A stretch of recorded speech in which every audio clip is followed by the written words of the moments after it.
Many founders pour their blood, sweat, and tears into business ideas that ultimately fail. Some lose their life savings, others lose hours and hours of work.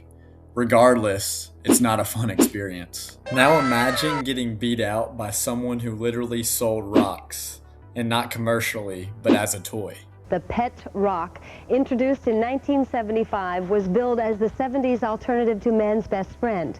It was maintenance-free, never needed walking or to be fed, and at a cost of less than $5, it came with an owner's manual and a specially designed box with air holes. A guy by the name of Gary Dahl was born on December 18th, 1936, in Bottineau, North Dakota, and raised in Spokane, Washington. His mother was a waitress and his father was a lumber mill worker. He studied at Washington State University and later worked as a freelance copy editor. In 1975, Dahl was living in Los Gatos, California, and still worked in copy editing. While at a bar with friends, they were discussing the effort involved in taking care of pets. Dahl jokingly told them that his pet rock was the most easygoing pet of all time. It wasn't until weeks later that Dahl unironically circled back to the idea. With just a pencil, paper, a few Mexican beach stones, and 2 people to invest in his product, he wrote a 36-page instruction book for his new business idea, the Pet Rock.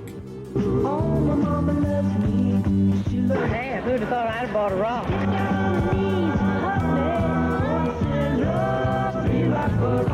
The first page of the instruction manual read, "Congratulations, you're now the owner of a genuine, pedigreed pet rock." The book was obviously designed to be funny, but it was also part of the reason for the stone's success in the first place. The instruction manual gave purchasers a sense of responsibility, in that people felt like the rock was premium since the book was full of such detailed instructions. This is for my grandson, who slept on a large rock about that big for years. Don't you think he deserves it? Sections of the book included headings such as simple obedience, amusing tricks, attack training, and health care.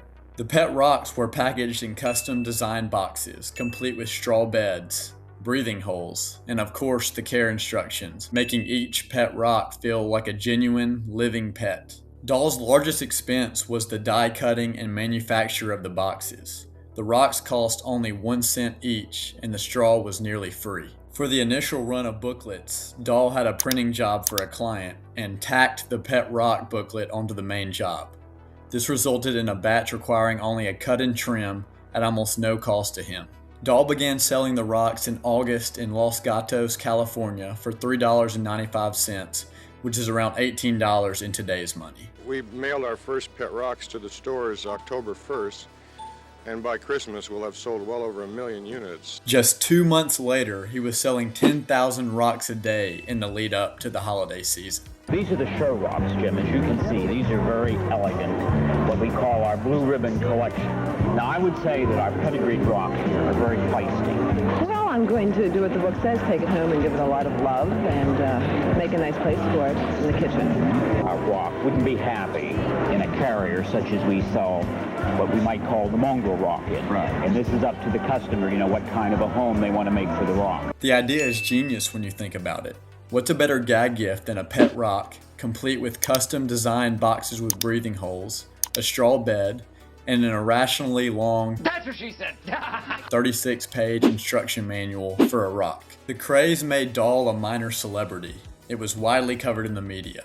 He was on The Tonight Show twice, and he even appeared on Time magazine.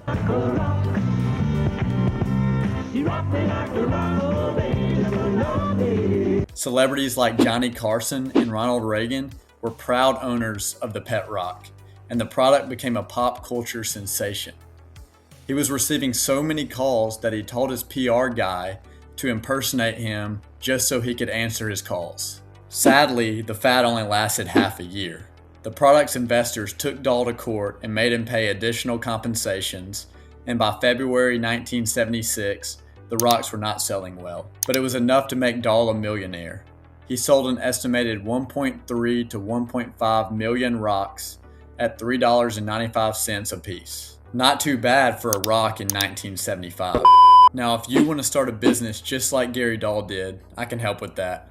For a few $100, I'll pay for the state fees and get your LLC up and running within a week. The benefit of an LLC is essentially that if your business runs into any sort of trouble with the law, only your business assets are at risk and not your personal assets. Who knows? Find the 2026 version of the Pet Rock and you're easily set for life. Just click the link in the description or email me to learn more. From the proceeds of his pets, Dahl opened a bar in Los Gatos in 1977, which he jokingly named Carrie Nation Saloon after Carrie Nation, a radical member of the temperance movement. He attempted to follow up his Pet Rock success by selling canned earthquakes, sand breeding kits, and red china dirt. But unfortunately, these life-changing inventions failed to attract hardly any interest compared to the 1975 Pet Rock. After Dahl's inventions, his agency, Gary Dahl Creative Services, in Campbell, California, specialized in electronic advertising. He wrote and produced hundreds of television and radio commercials for a wide variety of businesses. In 2000, Dahl actually won the Bulwer-Lytton Fiction Contest that essentially awards authors for crafting particularly overly complicated poetry, which is hilarious considering his founder history. In the contest, he defeated over 4,000 entries from all over the world. In 2001, he published Advertising for Dummies, another well-fitting accomplishment given his past. Gary Dahl sadly passed away on March 23, 2015 in Jacksonville, Oregon, of chronic obstructive pulmonary disease. One Reddit user who knew Dahl and his daughter remembered him being a super nice guy. Although the product was a joke, there's something very important to take away from Gary Dahl and his Pet Rocks. It shows that anything, literally anything, can be sold if you market it right.